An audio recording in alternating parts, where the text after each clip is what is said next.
Good All morning, right, Jack. everyone. How are you? How's everyone doing? So good. So Good. good. Okay.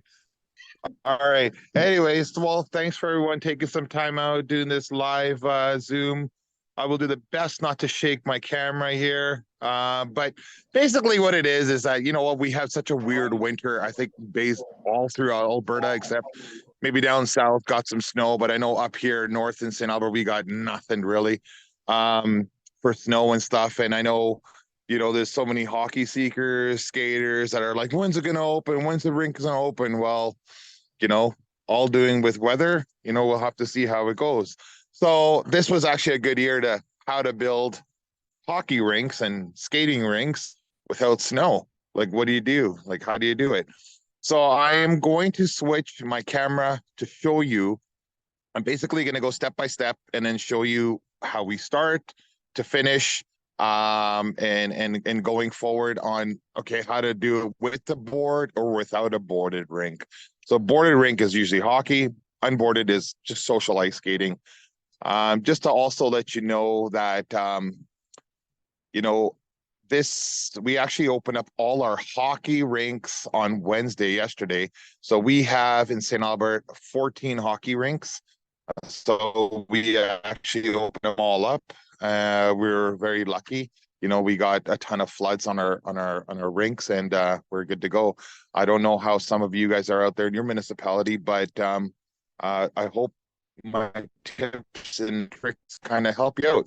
So without further, I'm going to switch camera. And please, if you got a question, just blur it out. If I hear it, great. If I don't hear it, we'll get you. I'll let you know what my email is, and we'll go from there.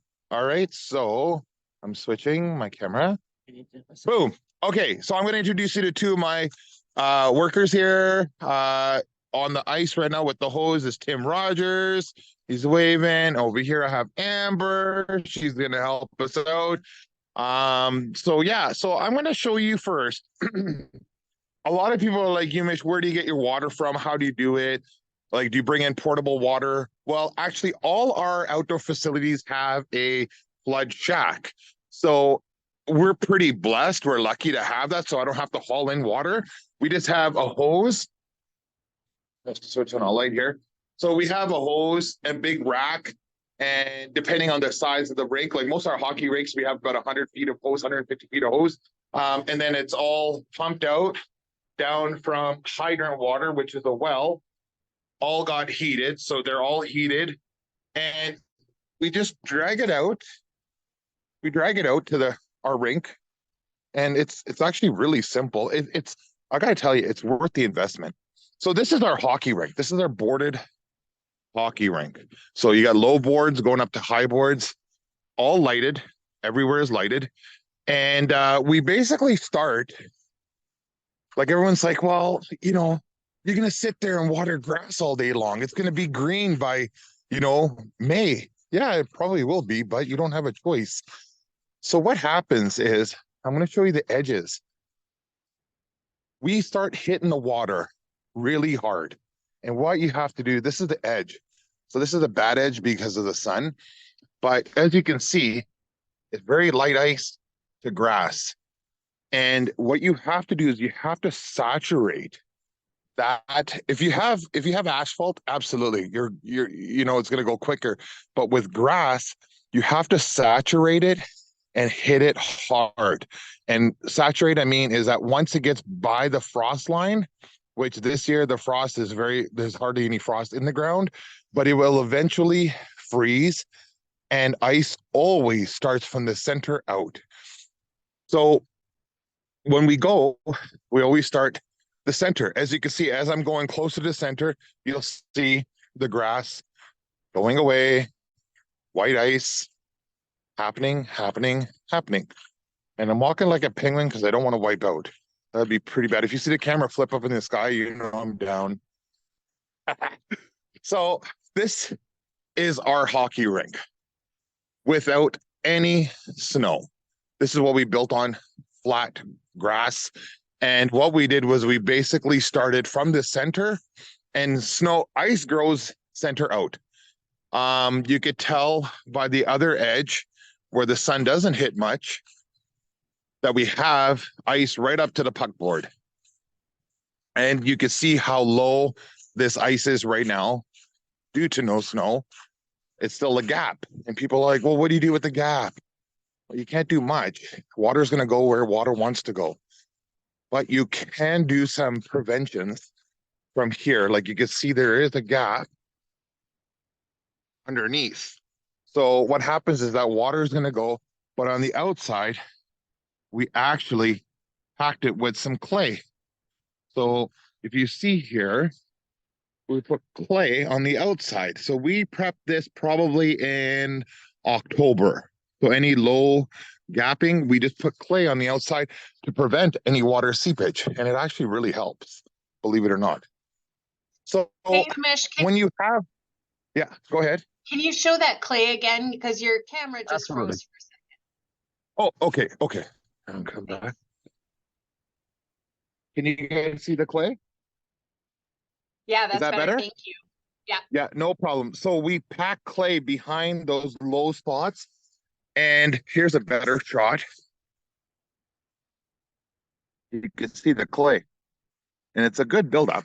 So that clay is not going to be harmful to anything. It's not going to do anything. But it is going to help prevent a lot of seepage out of it. If you have snow, well, then you could just put the snow around the boards and flood away. But like I said, no snow this year.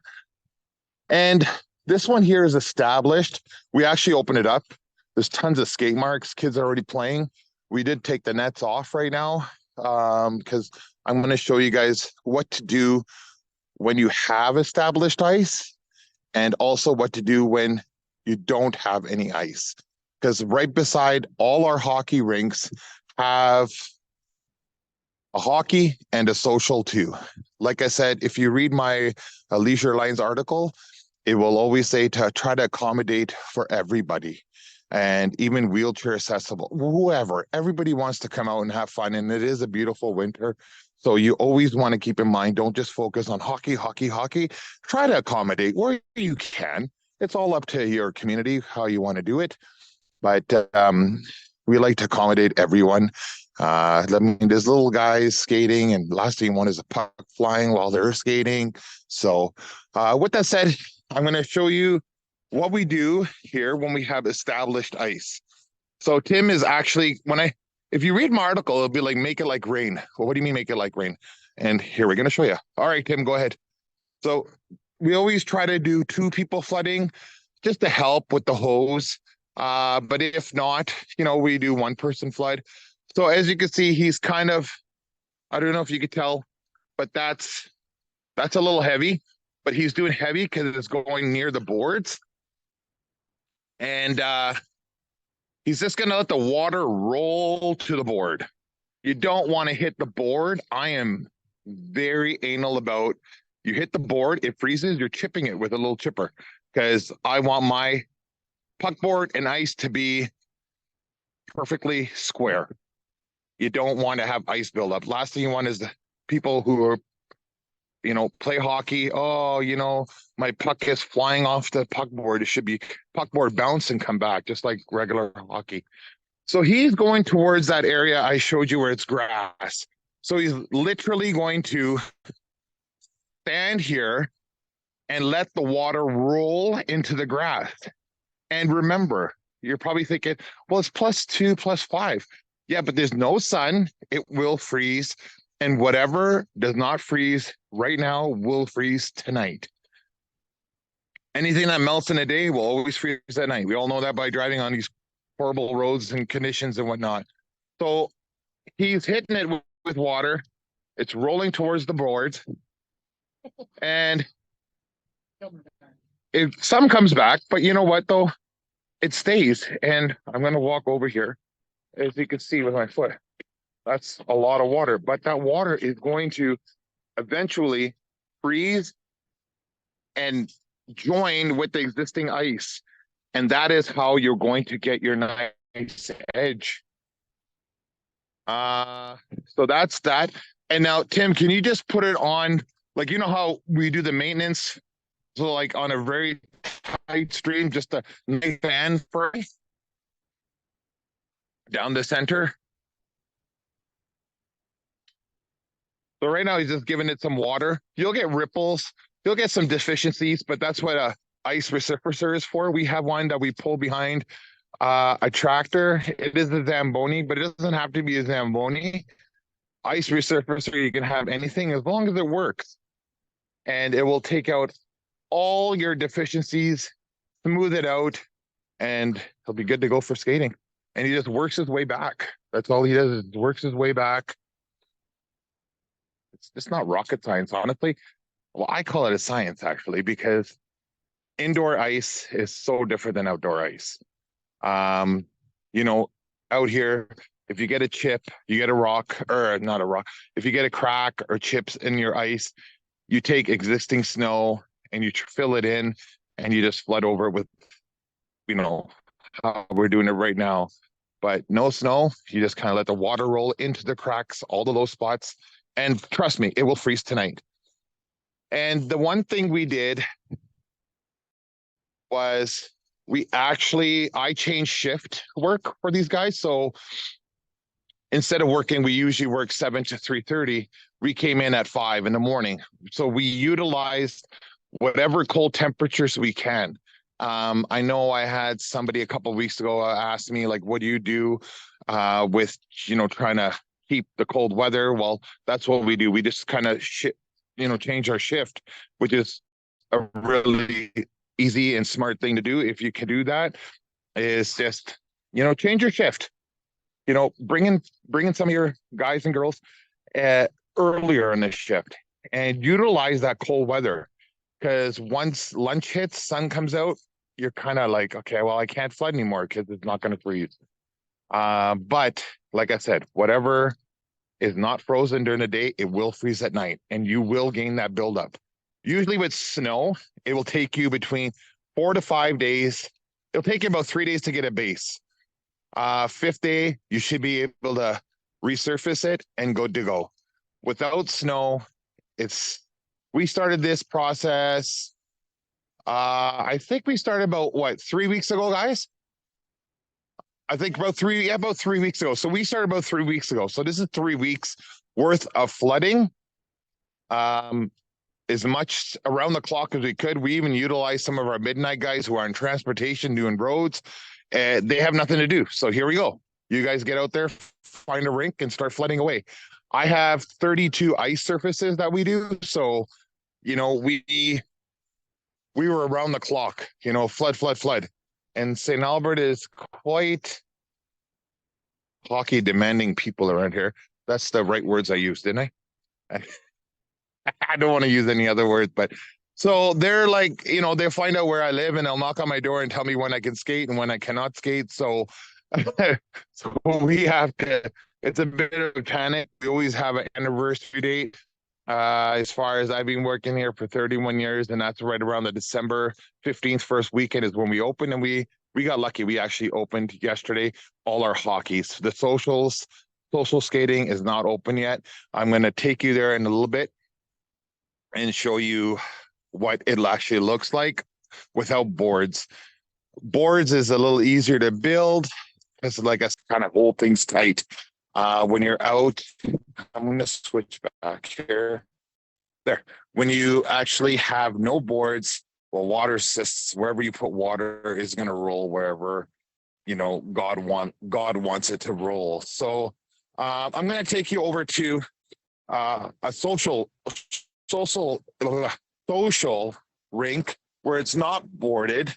And does anybody have any questions so far? Yeah, I got one. You mentioned Darcy and Stony. Hey, Darcy.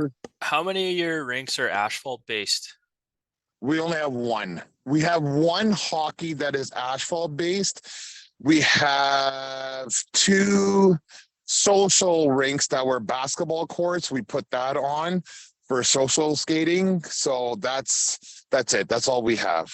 So your process is different then, obviously, for that one.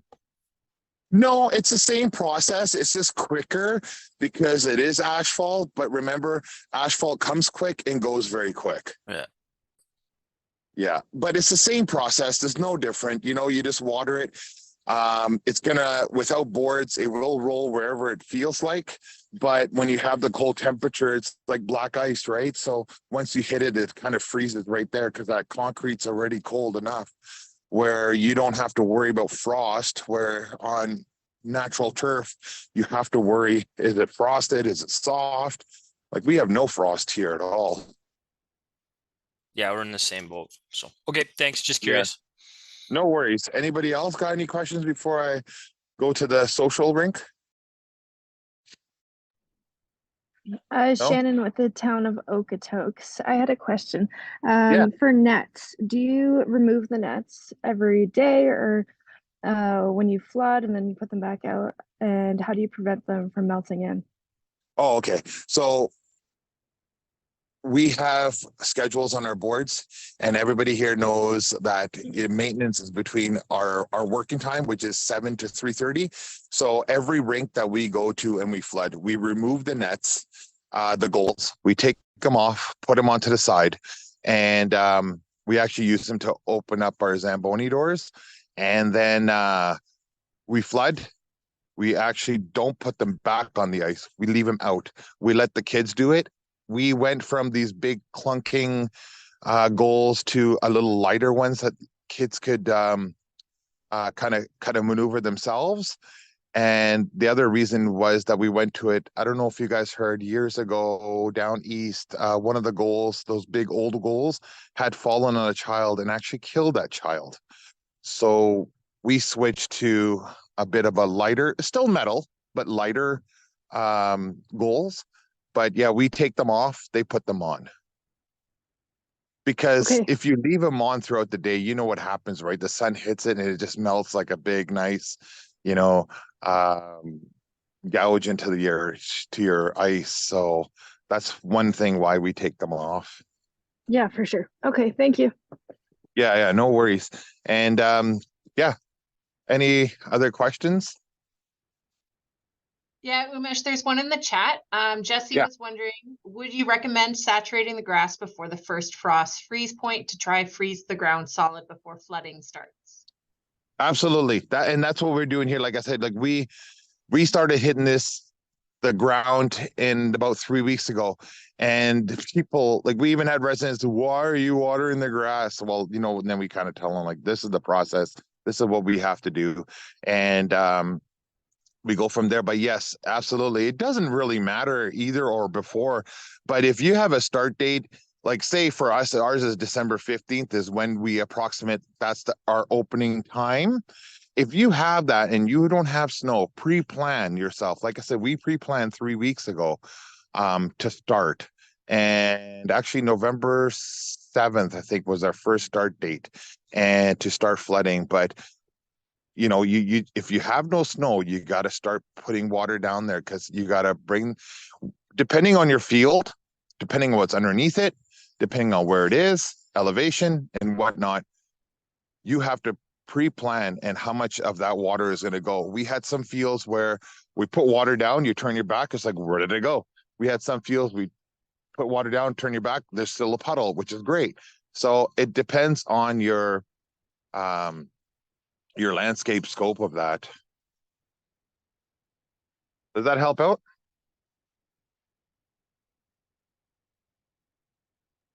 I think we're good. Thank you.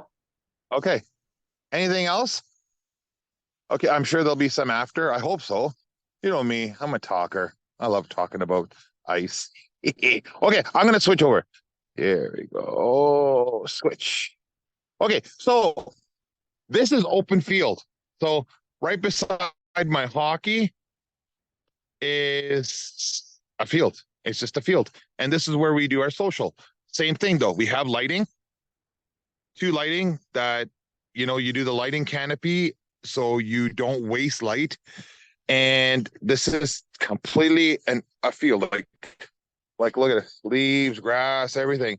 And it is still very soft, but we started, like I said, you always start from the center and you just keep giving the water. And this is it's not as big as our hockey, but it's pretty big social rink. But you can see there's no board, but this is where our stop zone, you can see the transition from not having any ice water to having ice. Like it's still a little crispy, but as we work further in, same concept, guys, same concept. There's ice. And this is going to come a little bit longer because we kind of concentrated this year without snow mainly on hockeys, because that's where the pressure is coming from, is the hockey association. You got all the user groups that have, paid to kind of, use our services. So we always kind of concentrate on hockey first, and then we work on social. But when the individual who's working here, he will do both, or she will do both. They'll do hockey, then they'll go social flood, hockey flood, social flood, hockey flood. And you just keep going back and forth, and you got to have patience. I know it's so monotonous standing here for 8 hours a day and then going, oh, where's the result? But you will eventually see results. You can see the low spots here because it is natural turf, not much ice. I mean, this is probably about half an inch ice. And then you go to the lower spot where this is solid. It's solid ice. And you just kind of build it how big you want. And as we go further out, oh, this is great. Okay. Sorry, I just found something that, made me really happy. So some people also ask, Jimmy, like, how do you know your ice is going not good? When do you shut down? So if you look, you see that yellow blister? That's called heat blister. Once that starts happening, it's like a wart. It will spread throughout the ice and you will start getting them. And those are blisters on your ice that are kind of telling you, hey, I'm very soft. It's not urination of a dog. There are a lot of people are like, well, maybe a dog peed. No. It's called heat blisters. And you'll see them probably, depending on where you are, about end of March, almost April. Once it starts blistering, it'll bubble up and it'll be that color, that yellow distorted color. And your rink is going to be gone. So I don't know. I just jumped in the gun, but I thought, this is perfect to show you. But yeah, and then, you'll have debris on here. Kids will throw crap. Here's some more heat blisters. See them? See the heat blisters? See that one there? The heat blister. There's a little one gonna happen. But yeah, you'll also see debris and stuff. Don't chip it. Like you'll see these pine cones. There's no point chipping it. Honestly, give that a gauge. I tell my guys, use it as a gauge. Today, you'll see it like that, flood it up, and then tomorrow come back and see how much ice you've gained. Some people use a cigarette. They'll be smoking and they'll literally put the cigarette in the middle and freeze it in and then come back tomorrow to see how much ice they've gained. I mean, just little things you can do. But yeah, it's not boarded, but we create a boundary and you just kind of go around and water's going to flow out of here and it's going to go to the edge and eventually you you will eventually see progress. Yeah. Hello. Terry. Oh my Lord. How are you? Good. Hey, I got a question. How do you create your board? Yeah, buddy. You were talking about having a perimeter border for this with no snow. Right. How do you create that? You know what? I use my eye. When you have done as long as you like for this, like I said, I've been here for 31 years. So we kind of average know, okay, this is how big it is. We used our street lights, like our lighting as a border. So that, hold on, I'll show you. I'll walk over here. Okay, here it is. So it's light. We use our light post to build that border. Like that's the distance because we don't have snow to kind of broom out and create that edge. But as you can see here, there's our light post. So right at the light post at end, that's where it's going to start curving out. I mean, this is a bad curve, but as you can see, it kind of curves out. And it's the same thing on the other end. So the last light for us is, all right, go to a light and then start curving it out. And you just kind of, you have to gauge it, Terry, honestly. You could use, if you have, you could use pylons, just kind of pylon a section off, you know, like, okay, that's the corner. This is the perimeter we want to make the oval. And you just have to do the best you can. Is your oval like pre-landscaped? Like, was there, topography done, like a survey? Pardon me. Was there a survey done so that No. the area is kind of bold and like depression? No, not at all. Okay, Not because at in all. our area we got a lot of blowouts. Like, we'll be creating ice, and all of a sudden the Yeah. water will just start to drain away off the sides, and we can't contain that. That's what I wrote in one of my leisure lines is, before you think about putting ice somewhere, always do do a landscape picture of it and see where it would drain. This, for me, this was the flattest spot that I could think of in this section, right? Like, this is a school ground. All our rinks are in school grounds. You can see a school in the background. Like, there was a trail right beside this too. Like, right here is a trail, and back down there, I have a baseball, soccer field. So you have to kind of do an assessment. Okay, is this flat enough? And for us, who's been in this industry for a long time, you could kind of eye it. Or does this have a swale? Like, I know one school was like asking, can you put one in our backyard? Well, no, there's a swale. If I pour water, it's just going to roll down to the swale. It's going to be a waste of time. So you kind of got to do that. Like you're saying, you do a geological survey and all that stuff on there. So you can do that kind of thing. But there is one problematic area that we have in one of our areas. It's built on a slope, and they wanted a social there. And honestly, it was rolling down.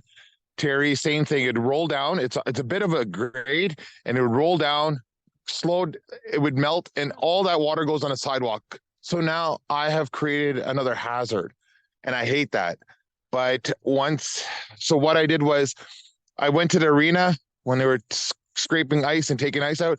I actually took that snow and I built a border where I know the water's flowing, and I stopped that hazard. Yeah. Well, we're building on an old coal mine, so our ground is quite undulating. So we're slowly building from the center out, like you say, letting the water flow. But we've got some areas that we call blowouts, where the water just finds a path and continues to flow where it needs to do. And we don't have access to Zamboni snow.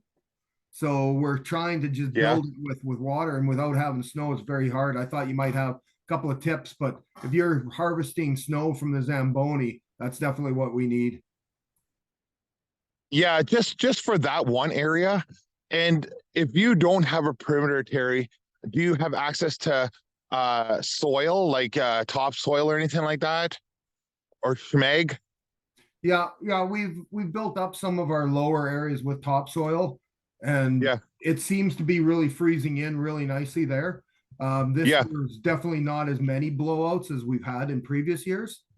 But without the ability to have snow to create a border around we're finding it a little more challenging right now. It is, I know, and that's why, I try to tell people, use what you have there. If you can use that snow from an arena, whatever, scraped snow, hey, that's awesome. If you could you don't have to build a massive berm with the topsoil, but in your bad areas that it's going to drain out, go get some clay.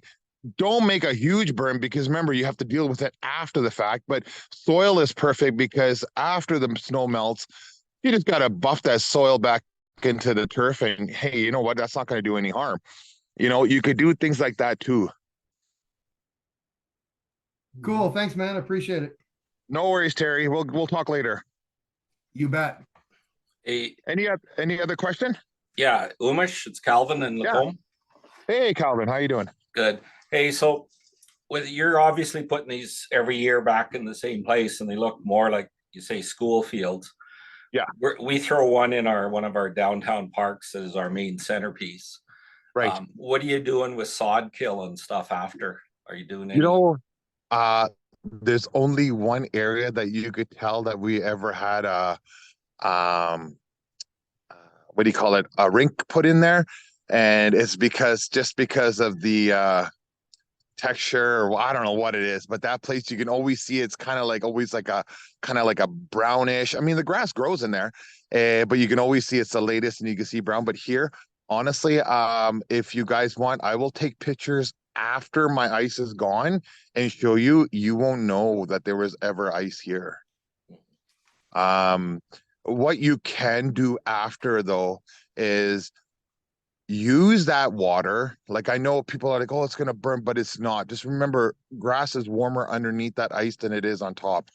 And you could use that ice, you could use that water, and you could aerate, and you can actually fertilize prior to you putting down your ice sheet to prevent as much as you can prevent from getting it burned. So then when all that ice melts, it will actually go down, and you can use like a good fertilizer that has urea in it. So it's like long, it won't melt or it won't dissolve right away. It's a long one. So once the water is hits it and activates it in say April, now you have this lush area.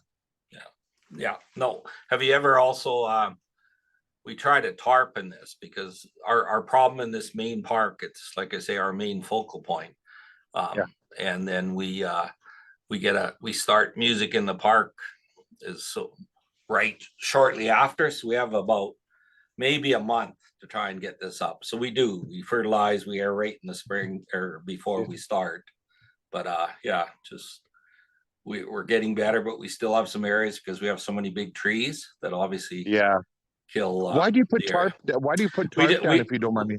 We only tried it once last year because we just laid new sod and we were like, hey, but we're not doing that again. So it's sort of, because tarp will help it to burn. Yeah. It's like having those portable swimming pools in your backyard and you put it down. I mean, you compare it with the sun and stuff, but still when you put like those portable swimming pools and you take them off, you're like, oh my God, I got a UFO landing here now, like I got a crop circle. So to prevent those, like I try to tell people, don't do tarping where you can't. I mean, if you have to, absolutely you have to, but we used it too because with the weather not changing and wanting to get the ice, we were getting pressured from the city to get a base and build it. So we tried. But like I say, we're not doing it again. But anyway, thanks. Yeah. No worries. Don't you just love that pressure you get? Hey guys, I'm not pressuring you, but like, yeah. I would just say we use tarps for down in Okotoks.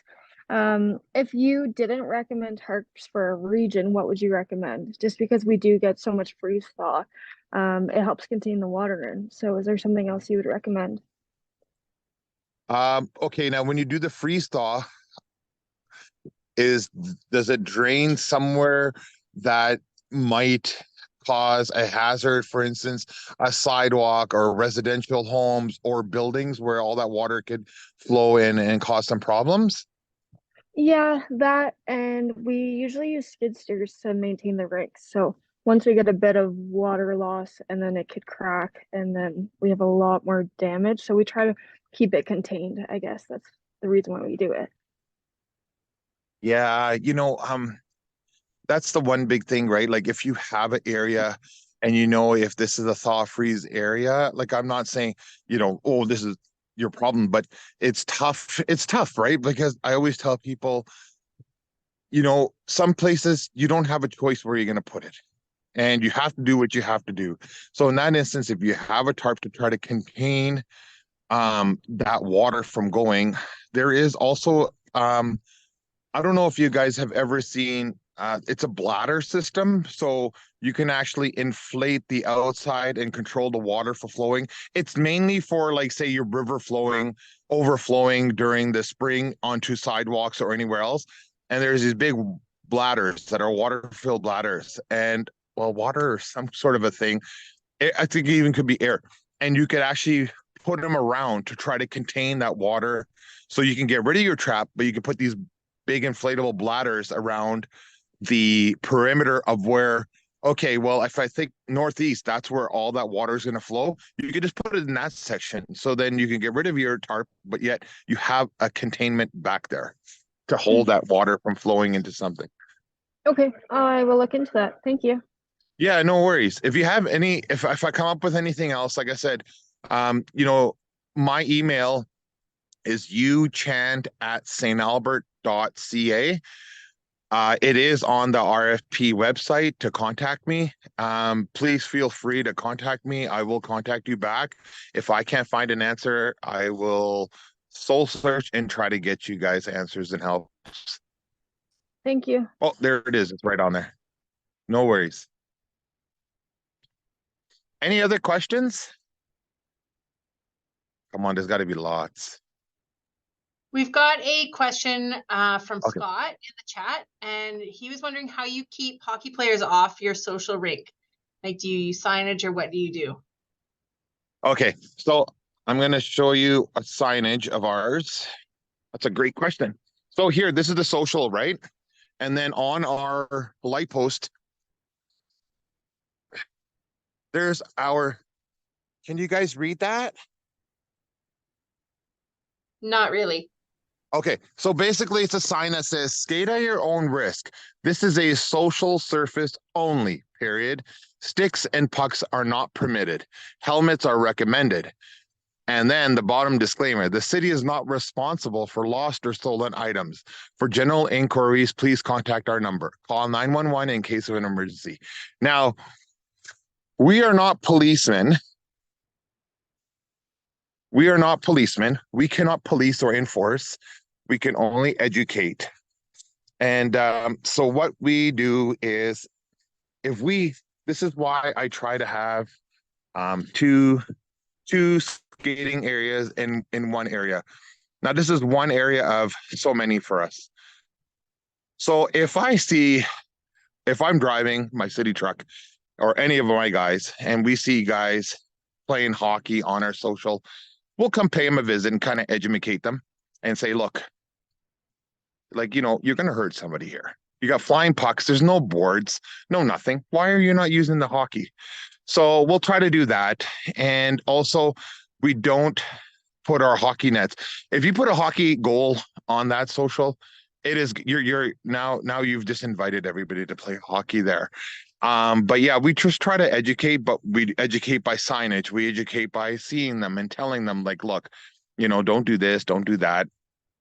And also the other thing too is, if you have a maintenance time from 7 to 3:30 and you have skaters, now it's up to you how you do it. What we do, if we're going to come to a outdoor facility and we have to do maintenance on there, we'll kindly tell people that they have to stay off. And a good way of doing it is not threatening, but saying, look, if you, after you flooded, if you guys skate on here, you're going to ruin this ice. And now I'm going to have to shut it down for about a week. And they're going to be like, no, yeah, I'm going to have to shut your rink down. I'm sorry. They'll stay off of it. I promise you they'll stay off of it. You get the odd people skate right after it's flooded because they like fresh ice, but they'll stay off of it.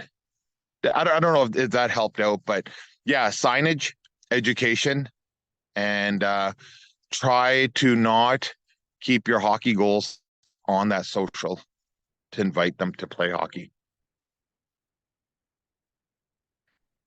I hope that helped whoever had that question. Hey, it's Terry again. Okay, Terry. You guys have how many people looking after all of this ice surface? Like, your maintenance schedule from 7 to 3:30 is like almost all daylight hours of skating. Yeah. So, you know, I have 7 people, and 2 on a regular normal winter. 2 are dedicated to do priority zones, which are trails, social buildings, city hall, snow removal. So 5 are to do outdoor hockey rinks. So I have 1 on a tractor Zamboni rear pull, one on a tractor front mounted hog broom, which is an 8-foot broom, and then 3 that go around boards and flood every rink. And I'm pretty blessed to, like, we have kind of a shortcut system that every rink gets done daily. And then that's on a Monday and a Tuesday. And then we have 5 manned outdoor rinks. So that's a manned facility where you could walk in, change rooms, washrooms, the whole 9 yards. And they are manned by 5 permanent personnel. That's from Wednesday to Sunday. But it's not a lot of time to, I encourage my guys to take their 15-minute breaks. Lunch is 100%. A lot of them are pretty dedicated where they'll take a coffee whenever they need to and whatnot, but they're on the go. Once the season opens, Terry, they're nonstop.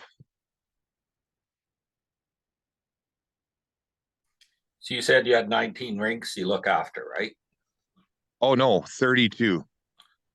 So the 32 you're getting done daily? Yes, sir.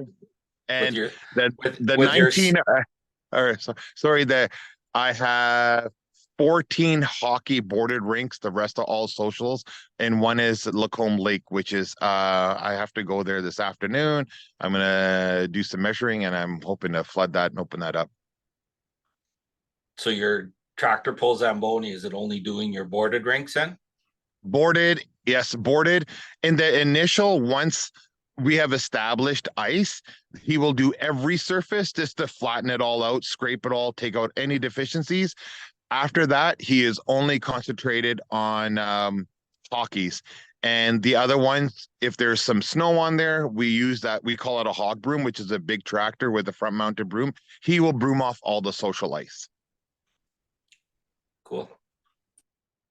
Yeah. If you guys ever want to kind of a plan or pictures of the equipment I use, feel free to contact me. I will send it to you, and I could actually break down a plan of a day for me and how I kind of do things. And maybe it'll help you out and you could use it, you could tweak it. Like I said, I'm not, trying to brag or anything, but after 31 years, you kind of figure out the easiest way possible, the most efficient way possible. I even have a route plan. So, I also planned routes for user groups. So I'll get scheduling from rec services.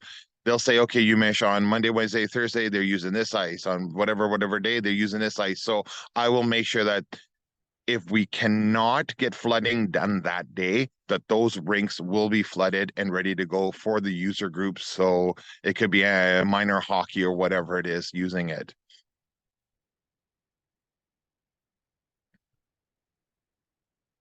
That help you out, Calvin?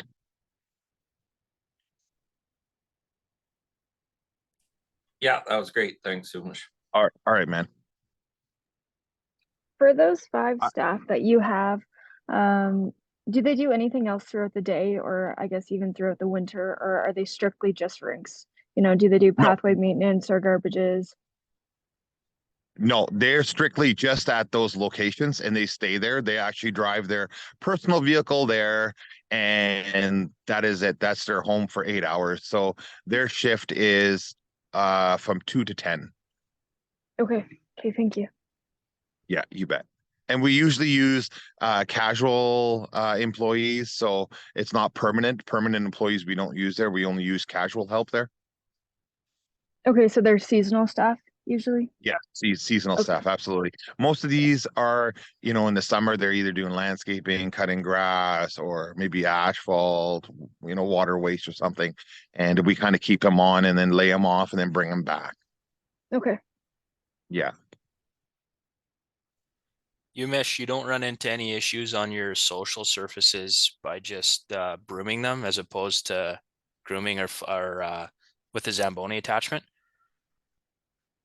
No, not at all. Because what you do is whatever snow is on there, you broom it out and you will it's nice because then you create a perimeter, so you're not taking ice off. You're actually brooming it off, and it smooths it out. Believe it or not, it makes a nice surface. Now it's all up to the individual who's putting the flood on from that hose. And I always encourage, do not heavy flood. Make it like rain.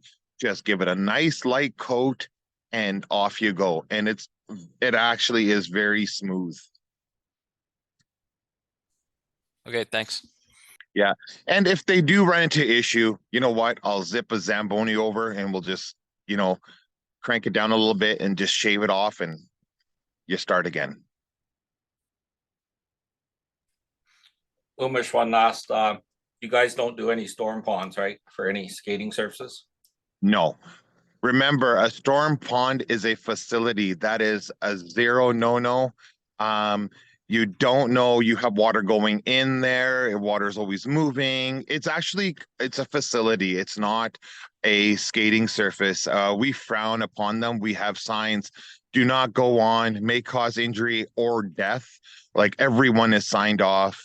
Municipal enforcement actually really helps us if the resident who backs on has a walkout. We had a few where we had one guy actually build boards around the pond. And he got a little slap on the wrist. But no, the one lake that we have was always a big hole. God gave the water, and that is it. There is no inlets, outlets, no nothing. It is just a massive lake that is just on its own. And I think it's easier for you guys in a city, for us in smaller communities to get pressured from council and that, where we have to go measure. We've got some storm ponds that we measure, do the ice, and still we've been put forward by council to put a surface out there. So because it's actually frowned upon in everywhere, like Epcot. I think it's actually, it might be I don't want to say law. I don't want to use. I want to use. We've kind of checked in, and it's that gray area. So it's kind of we only allow one, and it was a council decision. But we do have the issues with I also picked up something you said this summer, or I mean the RFP last at the conference, and you were talking about your Lacombe Lake. You guys drilled a well because you're not use potable water when you're flooding on there, right? Yeah. So your other water though is just in these other rinks and stuff. You're just using normal city water that are. You betcha, it's normal city water. Actually, Calvin, the water that's at that lake, I have a new water box there that I think I was telling you guys about, and that is actually hydrant lake or hydrant water. So it's actually tapped into a main water line. Okay, thanks. Yeah, you bet. Yeah, it's all like, so you don't, because remember, the more you draw out of your pond or lakes or whatever, the more you're causing a void in there, and that could potentially lead to, it cracking and seepage and things like that. So wherever you can, if you can afford and if you can bring in portable water, that's the best way. And guys and girls out there, if you're doing lakes or ponds or whatever you're doing, please use proper steps. Use your EMS. Like this afternoon, I'm going to have fire services. They'll have 2 trucks out there with Zodiacs and they'll have wetsuits on. So they watch my butt not falling in here, utilize them because they are the professionals. They're the ice rescue safety. We are not, they are, and they will help you.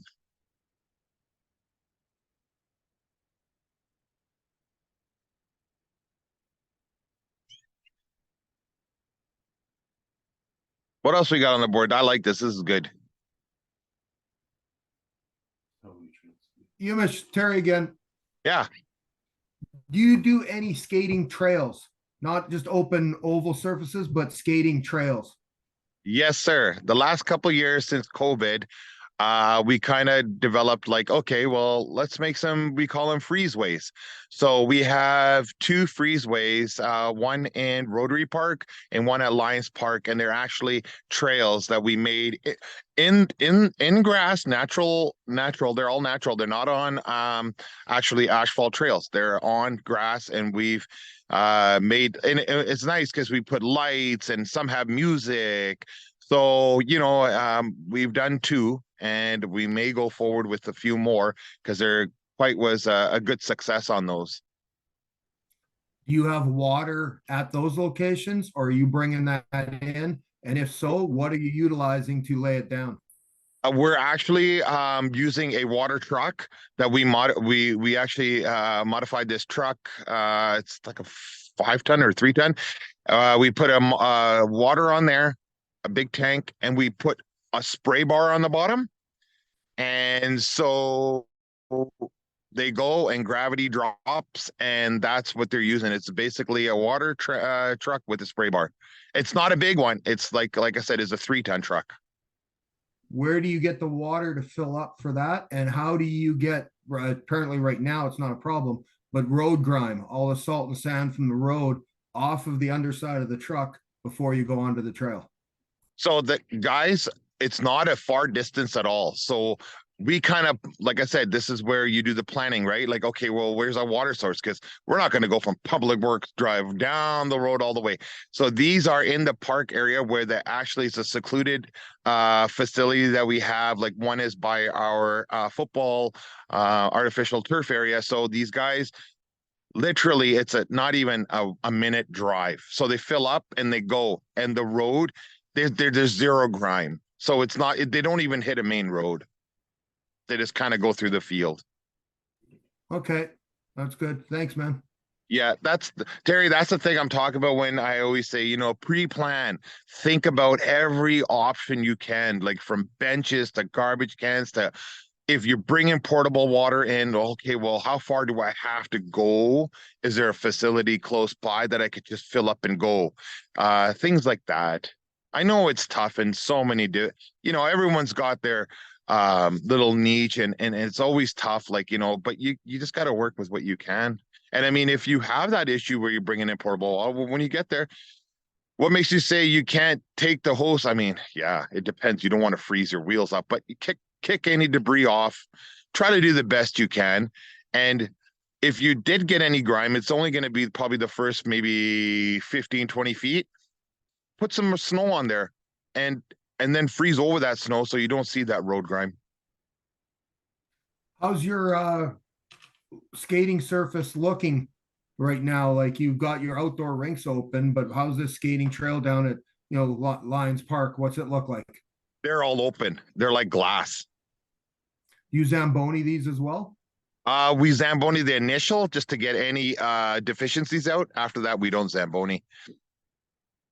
So it's just a sweep and then a flood, and that's on You a bet. daily basis? Yeah, on a daily basis, sweep and flood. And honestly, the spray that goes on there, it's just like, if you're in the indoor ice and you're doing a rag, like I say, a rag flood, no different without the rag. You don't use a rag, hey? No, because that rag's gonna freeze. All right. Thanks, man. No worries, Terry.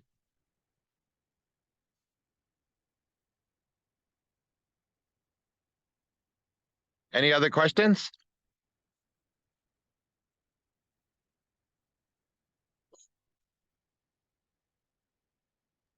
I did Marion, post.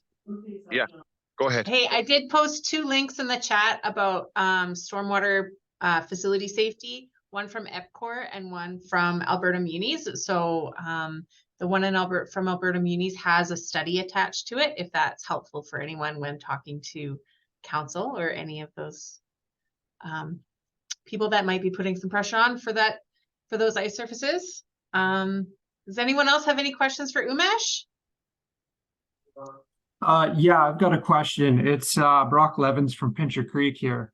So when you are establishing your ice, and it does snow during that time. If it's a couple of inches, do you remove that snow and then flood, or do you try to incorporate that snow into the ice that you're trying to make?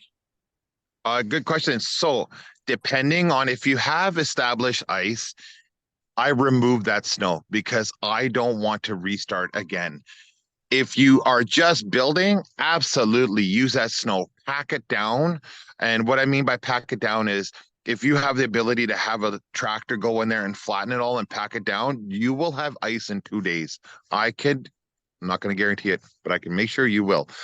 Call me out there, I'll get you ice in 2 days. So yeah, you can utilize that if you are building. If you have established ice, please take it off. Because if you don't and you put water down and you're just going to go back to square one. You're going to freeze it. It's going to look horrible. People won't be able to skate. Now you got to get a resurfacer, scrape, and reflood again. And it all depends on how much you have. Like we've had where we're flooding and it's just light flurries. Okay, that's okay. I could live with that. But once it starts getting heavy flakes, I tell my guys, no flooding today. Perfect. Thank you. You're welcome. This question is more about the RFP. I was just on the website and I saw that there's a conference in April.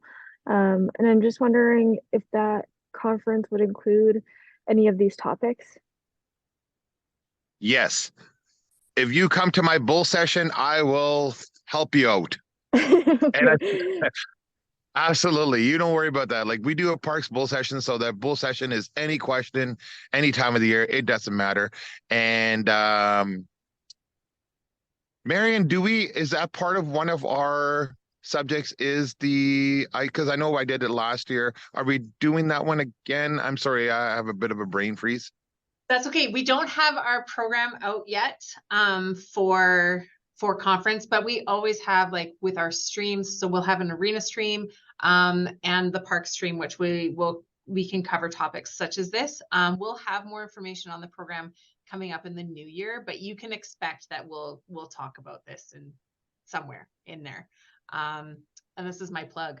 So conference is April 21st to 24th. It's in Lethbridge this year. Registration is open right now. You just have to make sure you've got your membership for 2024 and get that early bird pricing before March 1st, I think is the deadline for early bird pricing.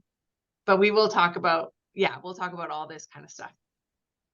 Okay, perfect. Thank you. Yeah, I just came from golf, so I'm trying to find conferences for municipalities and especially in the area. So this is a perfect one for that.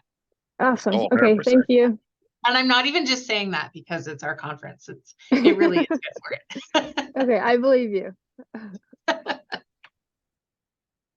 Awesome. Anyone else have any other questions? No? Yeah, I have another one, Umesh. It's Brock Levins again from Pincher Creek. Yeah. What do you try to aim for in a thickness of ice in your just your skating areas and your hockey rinks?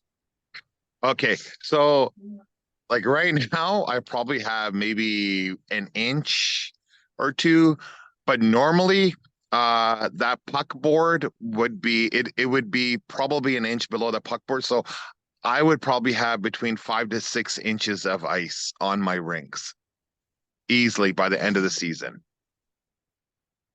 Because if you're flooding, it depends on your flood rotation. But like I said, depending on the weather, the temperature, and what's going on, we will flood every day. Yeah, perfect. Thank you. Yeah, that's what I try to aim for as well. Down in Pincher Creek and Lethbridge area, we're fairly prone to heavy Chinooks throughout the winter. So I find it to be quite a struggle to have resiliency in the skating area that we do establish. But I've found that trying to have it, thicker the better, to have it last through those Chinooks. I guess for an example, it's +8 today. So yeah. You're not going to do much. Like my guys, they're probably going to shut her down right after lunch here. They're just doing really light floods, and depends like on the hockeys, they'd probably give it a light flood. On the social aspect that we're building, they're probably going to give it a big douse and saturate it and leave it, and we're good for today. And tomorrow we'll come back and it's going to look like some ice. But Yeah, it all depends. Like you can have a 1 inch, you can have ice. It's okay. As long as it is stable and it's good, solid finish, you're good to go. Perfect. Thanks for that answer. No worries. Okay. Anything else? One last call out before we wrap up for today. Awesome. Well, Umesh, thank you so much. That was super informative. I'm like, maybe I could build one in my backyard now. Don't let it go. Don't let it drain towards your neighbors though. Yeah, it's fine. I don't think they'd mind. It's okay. So this was great. We have recorded the session, so I believe Helena will be posting it kind of in the member portal next week, perhaps. And Umesh's email is in the chat if anybody has any questions, or if you want to contact the office, feel free to do that. We will also be posting all of our Connect sessions for 2024 on the calendar. So you can kind of plan around that. So it'll be similar to this, different topics throughout the year, not just for parks, but for all our streams too. So Umesh, that was awesome. Thank you so much for taking the time and walking us through. You've got some beautiful, beautiful rinks up there. So thank you everybody so much.